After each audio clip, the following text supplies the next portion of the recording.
This is on just general principles for starting a business. Next month, we'll be talking about accounting and finance. Yes, numbers, numbers, numbers. And then one that I'm really looking forward to in March is on business law. That could really go under starting a business with the subcategory, what I didn't learn in school and wish I knew before I started my business. So that's really the subtitle for today, starting a business, what I didn't learn in school and wish I knew before I did it. So obviously won't be able to cover everything when it comes to starting a business because there's a whole lot to it, but hopefully we'll be able to hit some of the higher level topics. So again, my name is Andrew Morgan. I am a physical therapist with over 20 years of clinical experience. 15 years of that has been, actually over 15 years has been in management and business development. I owned my own therapy staffing company for over 10 years.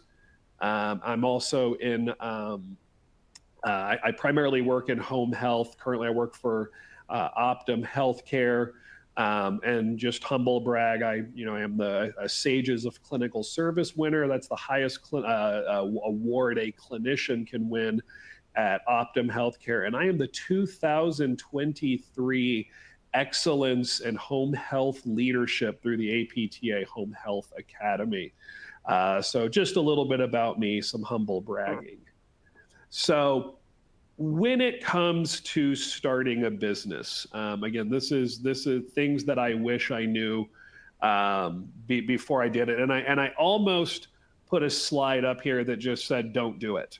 Don't start your own business. Now, I say that tongue in cheek, but also I say that if me saying don't start your own business stops you from starting a business, then you probably should not start a business in the first place. But if you are here and you are engaged in this, I'm assuming that you are interested in starting a business.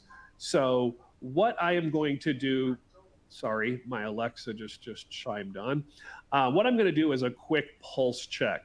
I want to see how many of you, I'm going to do two questions. The first one I want to know is how many of you have already started your own business? So how many of you are in business for yourself right now? So if you're in business for yourself, just give me a quick thumbs up. And if you are not in business for yourself, either don't answer or you can give it a thumbs down. So I'm just curious how many of you are already in business for yourself. So we got 13%. There's 69 of you that are here right now.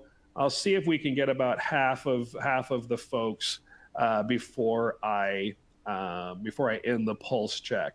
So it does seem we're almost to 50%, and it does seem that most of you are not in business for yourselves. So there's 38 answers.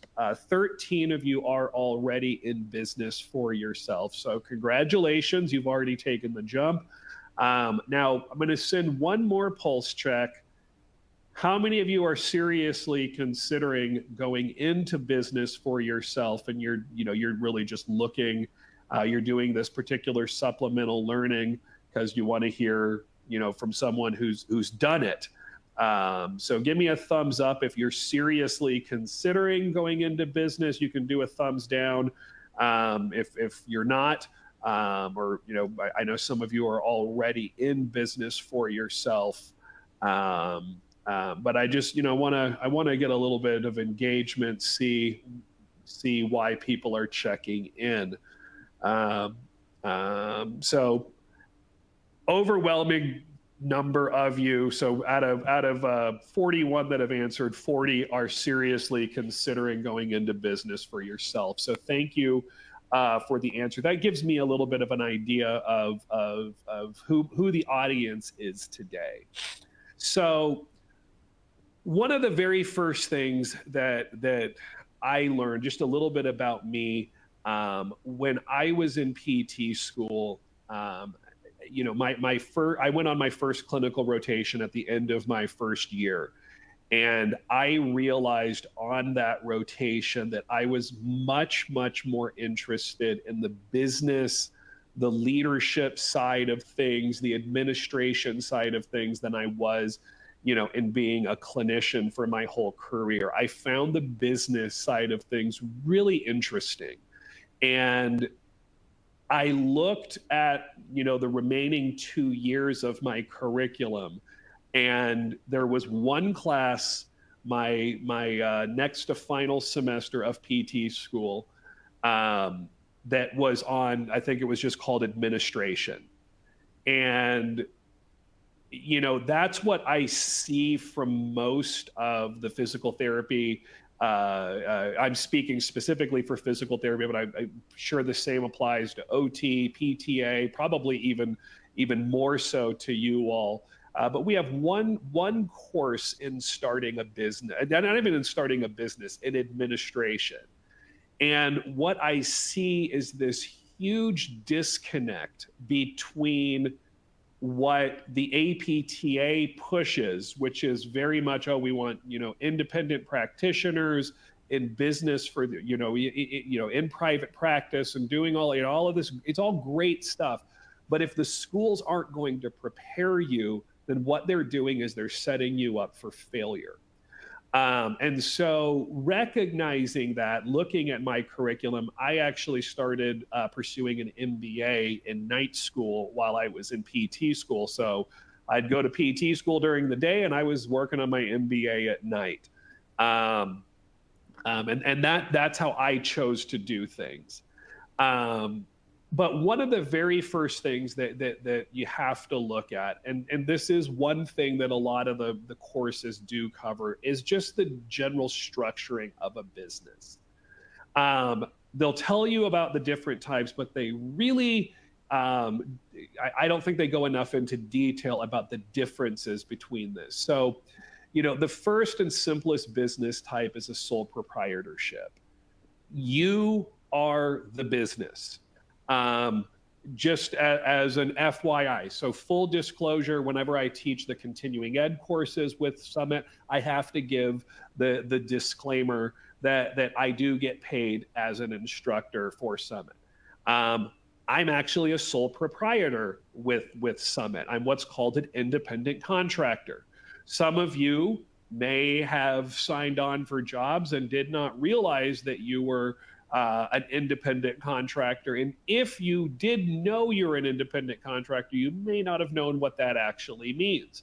It means that rather than the company taking out taxes, it means you are going to be responsible for those payroll taxes. You're what's called a 1099 contractor. That is a form of a sole proprietorship. Again, you are the business. You are taxed directly on all business profits, and you have no legal protection. Now, the advantage for something like this, is it doesn't take anything to set it up. You can go and do what's called a DBA, file for a DBA, doing business as. You can set up your own bank account, you can get a tax ID number, you can do all of that stuff, but you don't actually need to do that. You are directly taxed as the business. So, when tax season comes around, you get what's called a 1099, and then you file that and you get to pay the payroll taxes, the Medicare, the Social Security, you get to pay all of that on the business earnings. The biggest disadvantage is that if the business is sued, you personally are being sued. So if you're looking at any sort of a business that is higher risk, you're probably going to want some more legal protection, because again, if the business gets sued, you personally are being sued.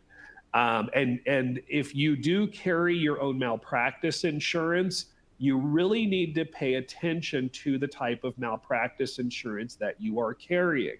For example, I carry malpractice insurance through HPSO. That's the most common one. They work with the APTA. I'm not endorsing their product. I'm just telling you, just about what I carry. And when I look at it, it's very specific that it is providing me protection as long as I am a W-2 employee. There's all sorts of different riders that I can put on it. Like I could put a rider on it to cover me for my teaching. In the event that someone takes something that I said and applies it incorrectly, and Andrew Morgan told me to do this, and then that would provide some protection. But the big thing when it comes to a sole proprietorship is if the business is sued, you are sued. The next level of complication is a partnership. So essentially, you and your partners are the business. Profits are going to get split based off of ownership. But again, like a sole proprietorship, there is no legal protection. Once again, if the business is sued, you are sued. And liability really is assessed based off of the percentage of ownership. Partnerships, the big disadvantage is partnerships can get messy. When I, ran my own business, my other company, we were set up. I had partners. The next slide I'll cover LLCs, but I had business partners. And at one point, a couple of the business partners left, and then we brought different partners in. That stuff gets very, very messy. It's like a marriage. The marriage is great as long as it's great, and if the marriage breaks up, then it gets messy. So everything is good as long as everything is good, and that's the same thing with partnerships. I can tell you, if I had it to do over again, when I started my business, if I had it to do over again, I would not have taken on partners. You have to consider what is going to go on when the partnership ends, and at some point the partnership is going to come to an end, whether it's through the partnership splitting up, the business closing, somebody dying. And yes, I faced that. One of my business partners did die at one point. This was after two other partners had left, and then he came on as a new partner, and then he died. And anyway, all of that stuff gets very complicated from a legal standpoint. And the more complicated it is, then we're looking at, that's money. An LLC is the next one. Now that's what I actually did. I had an LLC, and that is going to function where it provides protections of a corporation, but the simple, really a simple legal and tax structure as a partnership. So this is going to protect your personal assets. At least in most cases. Now, some people do dumb things like tying up their personal assets inside the business. The business is gonna buy my car. That sounds really good on paper until there's an issue with the car. And then, the business is technically what owns it. Now you're starting to tie up your personal assets. I knew of a guy that tied up his house in a business. Again, when you're looking at that and the business gets sued, then all of a sudden those are all assets of the business, and you start losing that legal protection. So you got to keep your personal stuff personal, your business stuff business. When it comes to taxes, on profits are going to pass through to your personal income.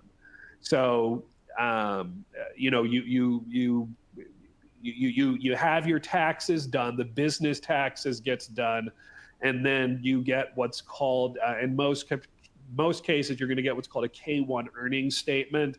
And then you file that on your personal taxes, and you personally are taxed. So whatever profits you make on the business, those are now going to be subject to an additional 15% for Medicare and Social Security taxes.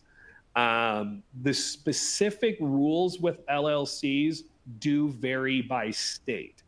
And this is not a business structure that is recognized by the IRS. The IRS recognizes a sole proprietorship, a partnership, and then they recognize a corporation. So essentially what you wind up having to do is you tell the IRS, we're going to file our we're filing our taxes as a partnership, or we're filing our taxes as a corporation. And then the IRS knows how to treat the business. So that's an LLC. And I just realized one thing I did not cover on the previous slide with partnerships. I was talking about partnerships being messy. One thing that I did not touch on was a limited partnership or a limited liability partnership. Those are just different forms of partnerships. When it comes to a limited partnership, that's basically you have one main partner, and then there's some minor partners, and a limited liability partnership is just a variation of that. And again, that's where you start getting into how if the business gets sued,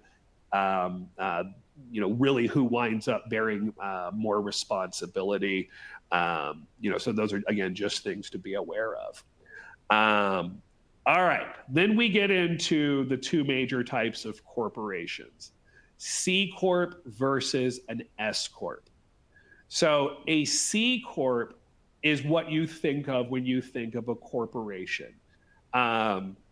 Disney, Walmart, Google, Amazon, all of those are C Corps. They're giant, enormous organizations. Now, that doesn't mean that all C Corps are giant, enormous organizations. They don't have to be. But those are all specific legal entities.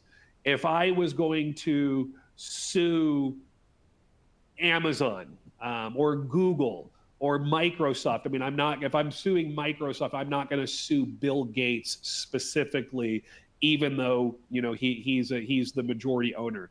The owners are protected, and it's incredibly difficult to do what's called piercing the corporate veil.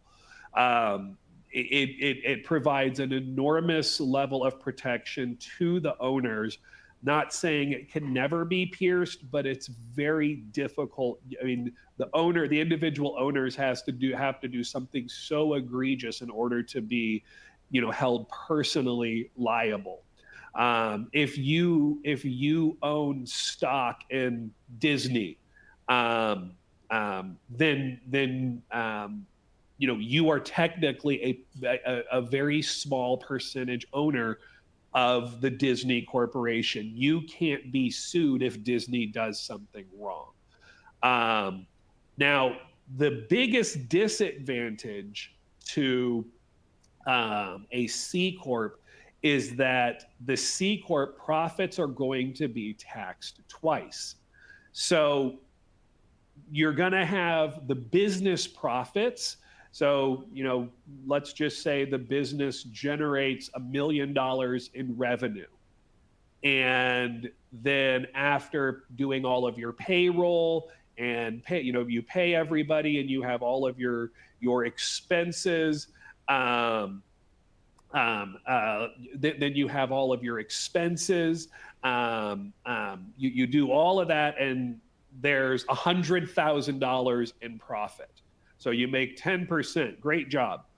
Well, that 10% is immediately going to be taxed, and it's taxed at the corporate tax rate, which I believe is 37%. So $37,000 is immediately out the door. Now you have the profits of $63,000, and you can distribute those through what's called distributions. Now, let's say you're a, you know, you're a generous business owner and you decide to give some bonuses, and you're the sole owner of the corporation, and you know you give away some bonuses and you decide to pay yourself a distribution out of the $67,000, you pay yourself $30,000, just under half of it. Well, now you are going to pay personal income taxes on that $30,000. So you yourself are going to be taxed again. So profits get taxed twice. Now, an S corp functions very similar to a C corp from a standpoint of the legal protection. So you got protections of your personal assets, but it avoids the double taxation drawback of a C corp. So the profits, the business entity is not taxed. The profits go directly to the owner's personal income in the form of distributions. Now that the drawback there is it's all profit. So like if you wanted to reinvest back in your business, you're still paying personal income taxes on those profits. You're still going to pay personal income taxes on those profits. Lysandra has a question. Can you have an employee as an LLC? Yes, you can. You can actually have an employee as a sole proprietorship. I have seen people do that. You own the business, and you can pay somebody out, even under a sole proprietorship. And don't necessarily recommend that. But yes, you can have an employee under an LLC. You can have an employee under a partnership. You can have an employee under a sole proprietorship, and of course, under a C corp or an S corp. Now, one of the other differences between a C corp and an S corp, a C corp can own other corporations. Again, think about Disney, major corporation. What do they own? They own ABC. They own ESPN. So they own lots of other smaller businesses. An S corp cannot own other businesses. Only a C corp can do that. All right. So 4 essential contacts that you must have, and you really need to have these on speed dial. And this is, of all of the slides, when it comes to starting a business, I'm going to tell you, in my personal opinion, this is the single most important slide. It is the 4 contacts you must have. Number 1 is a business attorney. Sorry, Alexa's really excited today. Number 1 is your business attorney. You need an attorney that is well-versed in business and employment law. Employment law is very complicated. Business law can be simple, but again, it's simple until everything goes awry. But you need someone that is well-versed in business and employment law, because not having things set up right or not having the proper counsel is going to get you into a whole heap of trouble. You need to have your accountant. You need to have an accountant on speed dial. You need to be able to consult with your accountant at least quarterly. But you need that person on speed dial in the event that you get a nasty little letter from the IRS letting you know that you are now subject to an audit. This is where you also want your business attorney. My business, after making some mistakes, we got a new accountant. Our accountant, our CPA, was also our business lawyer. And that was one of the best decisions we made after we made some other pretty dumb mistakes. But you need to be able to consult with your accountant quarterly. You want to have a benefits planner. Your benefits planner needs to understand state and federal regulations. Yes, they cost money, but guess what? It's going to keep you out of trouble. I know that when I started my business, it was 2007. That was prior to Obamacare. Things got incredibly complicated post Obamacare. It just got much more, it was much different, what we had to provide and the cost of that, and all of it got much more complicated post Obamacare. And I was very fortunate that I had Kimberly's number on my speed dial, and I could call her anytime I wanted to help explain things to me. These are the ones that they're going to know what the state and federal regulations are, what type of insurance you have to provide, what percentage the company has to pay for it in order to have an employee group health plan.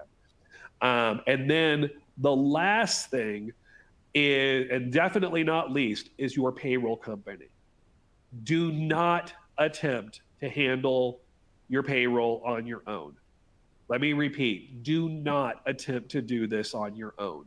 You're going to pay a very small fee, whether you're going through, ADP or Paychecks or whoever. It is a small fee, but the services that those companies will provide is tremendous.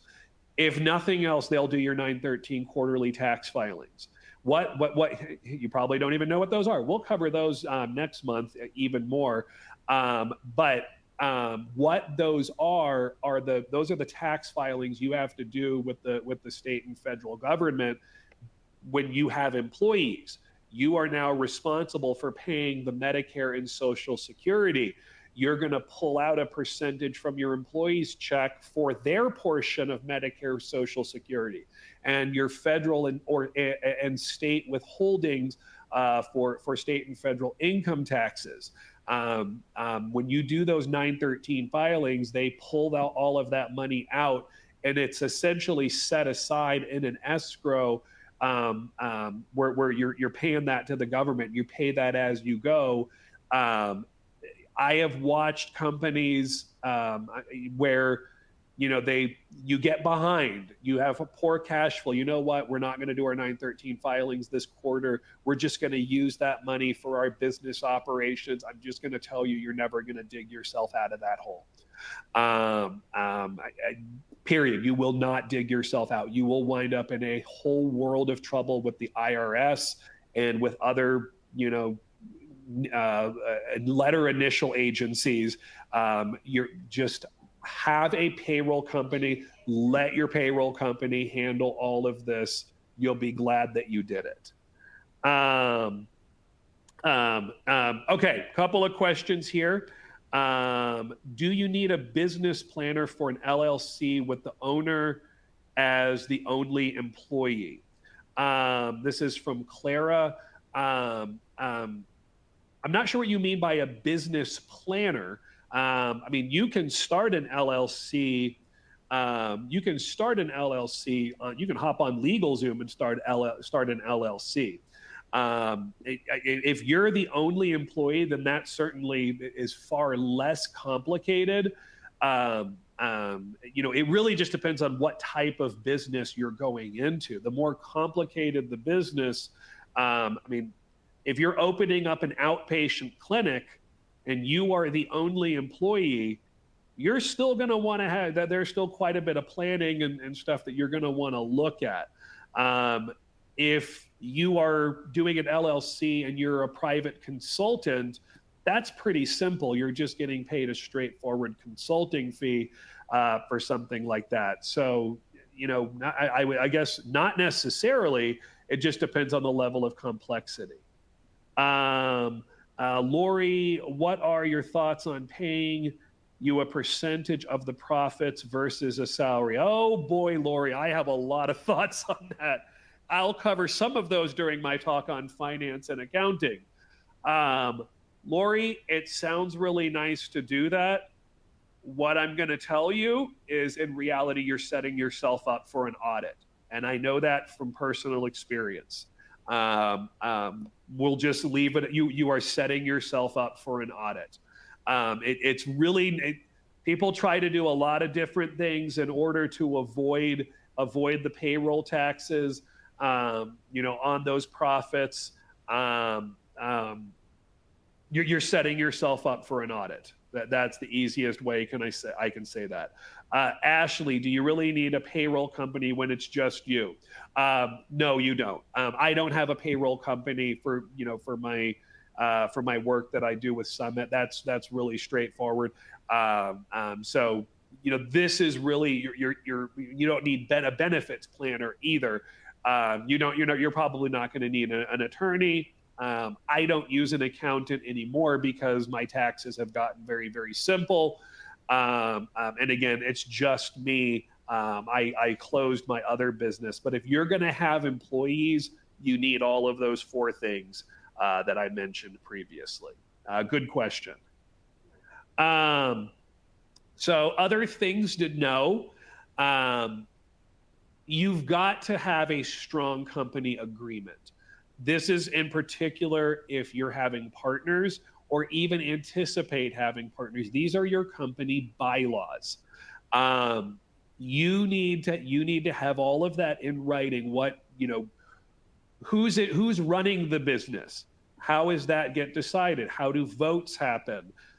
What requires a simple majority versus a larger, versus a super majority, 2/3, 3/4. Those are all things that you want to lay out in a very strong company agreement. Again, everything is great until it's not.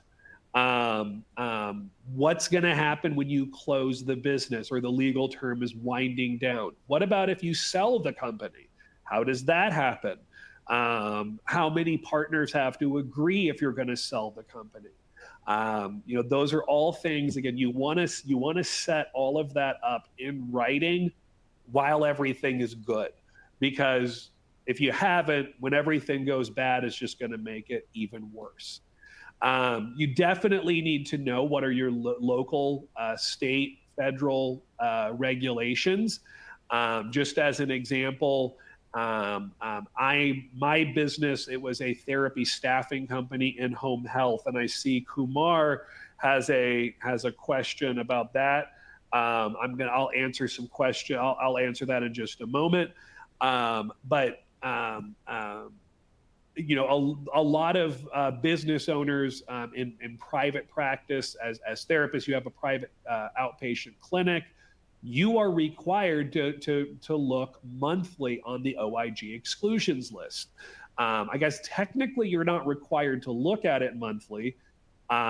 You should be checking it monthly to make sure that none of your employees are on that. Because guess what? If you're billing for services with someone who's on the OIG exclusions list, all of that money, Medicare has the legal right to recoup from whoever it is, because you can't bill for services for somebody who's on the OIG exclusions list. How do you wind up on the OIG exclusions list? Oh, there's a whole host of reasons you can wind up on there, but one of the biggest is non-payment of a federally subsidized student loan. That'll get you on the OIG exclusions list pretty darn fast. You need to make sure, you need to know what state and federal background checks are required for if you're doing anything involving patient care. You need to check the USCIS for work eligibility. That's making sure that somebody has the legal right to work in the United States. Formerly known as an I-9. And then, when it comes to all of this, I have a saying: if you'll focus on quality, you're not going to have to worry about compliance. If your sole focus is on checking boxes for compliance purposes, that's all you're going to do. You're probably not going to have a quality product or service that you're offering. You need to be aware of the compliance regulations, but your focus should always be on quality. If you're providing good quality services, there's a good chance you're not going to have to worry about compliance. There's some paperwork things that can get missed. The paperwork should not be the focus. The paperwork is going to be part of the stuff that you've got to know, but you really need to be the expert in your business.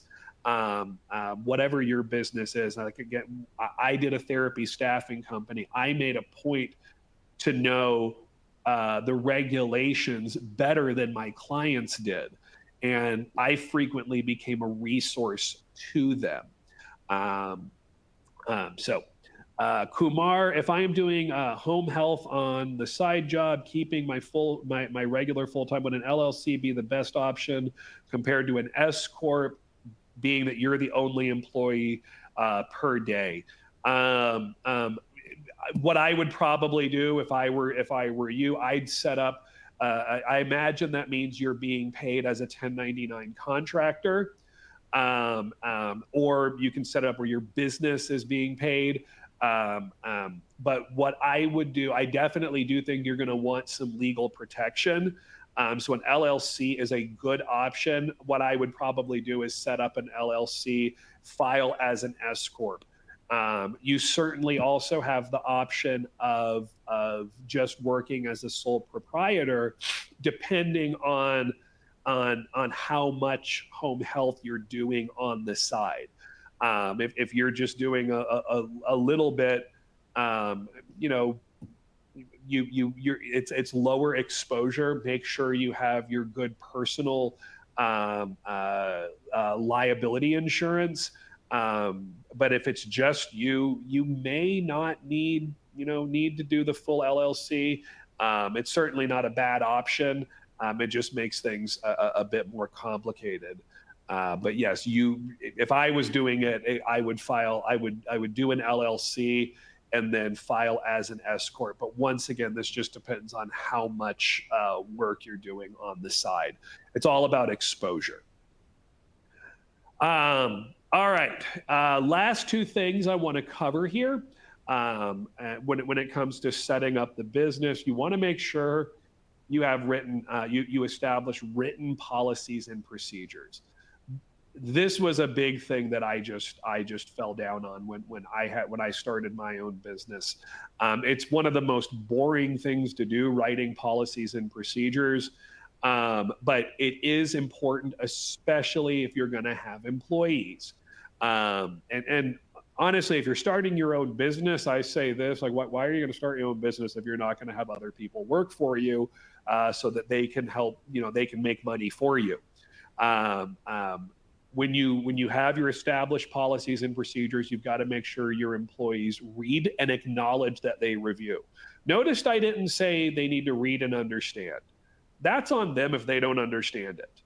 But if they read it and acknowledge that they reviewed it, then that's great. And anytime you update your policies, then you need to make sure that you've disseminated that information, that there's an acknowledgement that there is an updated policy or a new policy, because this is what's going to help your business run when you are not available to run the business. You need to have things set up so that the business can run itself and not run you into the ground. You've got to be able to step away from the business. You've got to be able to go on a vacation. You've got for your own mental health, you have to be able to do that. You've got to be able to have time that you separate yourself from it. You won't be doing that for the first couple of years, but you have to reach a point that you're able to do that. And again, you've got to make sure that your employees read and review at least annually. And then anytime there's an update, make sure that there's a formal acknowledgement of receipt of the new policy. In today's world, you've got to have cybersecurity preparedness. It is not a matter of if, it's a matter of when you will get attacked. One of my best friends, went to, he is an expert in cybersecurity. And he had worked for my company years and years ago. We had our own server, and he would just sit there. He would give me, he and I would talk, probably about once a week. He'd be like, oh yeah, at night, he could see who was trying to penetrate our firewall, who was trying to hack into our server. We were a tiny little business in San Antonio, Texas, and people were still trying to penetrate our server. It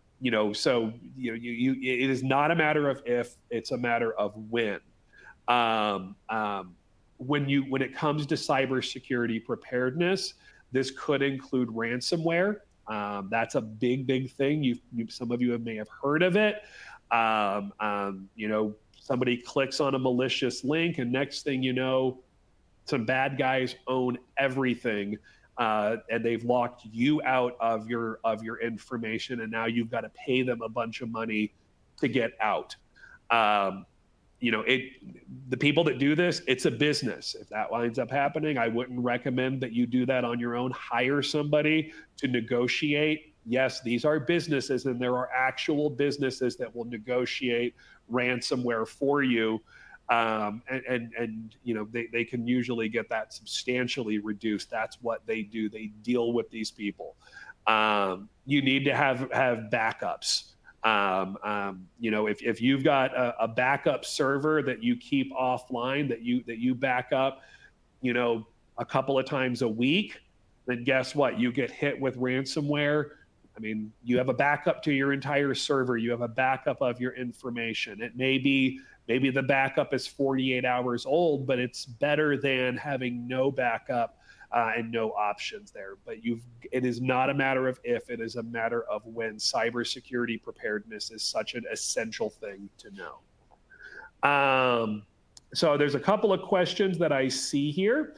So let me cover these. Ashley, if you are what if you contract with other companies who are solo therapists? You're on vacation, sick, comes in, split profits for partner. Would you have a business attorney in that instance? So the short answer is yes, I would have a business attorney. If your contract for other companies, I'm not sure what you mean, if your contract for other companies who are solo therapists. I'm not entirely sure exactly what that means, but if you've got multiple people that are working in a staffing sort of arrangement, I think what you're kind of describing is sort of a profit sharing.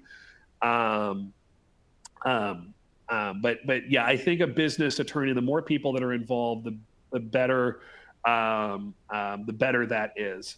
Elaine, is there a company consultant that will deal with insurances? I did not even cover handling billing. My business, we build home health agencies directly. So it was a pretty simple, we weren't dealing with third-party payers. Like, we would provide the service, we'd bill the home health agency. The home health agency was responsible for billing the insurance. If I had gone a route, like if I owned my own home health agency, or if I owned an outpatient clinic that involved billing insurances, I would have had a third-party biller. And yes, there are companies that are experts, people that are experts in that. Jackie, what does OIG stand for? Okay, this is essential, and I'm glad you asked the question. It stands for Office of the Inspector General. This is an enforcement arm of Medicare. They're basically affiliated with the FBI, and you don't want to wind up on their naughty list. And there's a number of different things that OIG does. They will do targeted audits on behalf of Medicare, but they're basically, you start dealing with OIG, you're looking at criminal stuff. And some of our policies were, copy pasting it within a note, or having notes that do pre-fill. We don't use those things as options. Yeah, they're great, but what OIG has said, it potentially leads to fraud, and they're the ones that investigate that. Gina, what about workers' comp insurance for various entities? Oh, well, that would be, so depending on your state, I live in Texas. Texas is the only state in the union where you are not required to carry workers' comp. That's just another thing that your benefits planner will do for you, is they will help you set up with workers' comp insurance if you're not in the state of Texas, if you're in a state that requires it. Rocky, In an LLC, are profits taxed even when it is reinvested in the business? Great question. That depends on how you are choosing to be taxed. You have to tell the IRS how you're being taxed.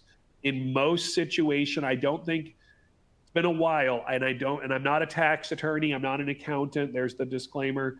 Um, that would probably be a great question when you're setting the business up for the attorney. If I am not mistaken, the answer is yes, even if you're an S corp, if you're filing as an S corp or a partnership, either way, profits are going to be taxed. The only area that you really avoid that is a C corp, to the best of my recollection. Really good question. Can an LLC own an S corp? So. I'm going to say probably not. I don't think an LLC can own other businesses. If you're starting to talk about owning other businesses, you're really getting in. At that point, you're looking at a C corp. A C corp, I believe, is the only entity that can own other entities. But an LLC, for the purposes of the IRS, is going to file either as an S corp or as a partnership. You have to tell the IRS, you check a box telling the IRS how you're filing, because the IRS does not recognize an S corp, as an LLC as an entity. It's not a taxable entity. The answer is I do not believe that an S corp, that an LLC can own an S corp. The only thing, to the best of my knowledge, is a C corp that can own that. So with that, I've already been answering questions and comments. And if there's any concerns or amusing anecdotes, then we can. Oh, I got one more question here from Carla. How do you pay yourself as an LLC? Great question. I recommend you pay yourself a salary. You're going to have to pay yourself something. And it really, I'll cover more of this when I go into finance and accounting next month. And some of your questions have helped me formulate that class, because I see what you all are interested in. But when it comes to paying yourself, the IRS is going to look and say, okay, you're a physical therapist. The average rate of pay for a physical therapist is X. You probably should be paying yourself at least close to X. You're not going to be able to pay yourself a $20,000 a year salary and have that, and then have $150,000 a year in profits that avoid Medicare and Social Security taxes. You're going to red flag yourself to the IRS. And yes, that is the kind of thing that they do look at. And there's all sorts of different ways that people go to try to get around this. If you're an LLC filing as an S corp, okay, we're going to try to pay ourselves a smaller salary and take more money out as distributions. Yes, you're still going to pay income tax, but you avoid the Medicare Social Security. If you're a C corp, the advantage is you want to pay yourself a higher salary, but guess what? The IRS sets limits as to what kind of salaries, like CEOs and things like that of these larger corporations, what they can pay out their CEO and what they can pay out in the form of salaries, because they want to be able, you pay all this money out as salaries. Well, guess what? There's less money at the end to tax the business. The business has lower profits. So then the IRS sets limits as far as that goes too. That's one of the reasons you'll hear about, some of these large, really big mega corporations, oh, this guy, his salary was only $250,000 a year, and he's making $5 million a year in bonuses. It's because the IRS actually sets limits. Couple more questions here. If you do continuing ed classes, should you have a separate business from your brick and mortar mobile business? I'm not entirely sure what you mean by that. So like if you're talking about teaching, like if you're instructing in classes, it really depends on what your brick and mortar business is. So I've been teaching for several years now, and going back to when I had my other business, that was one business, and then I had this as something that I did that was entirely separate. So it really just depends. You could certainly have a brick and mortar business and have multiple lines of revenue.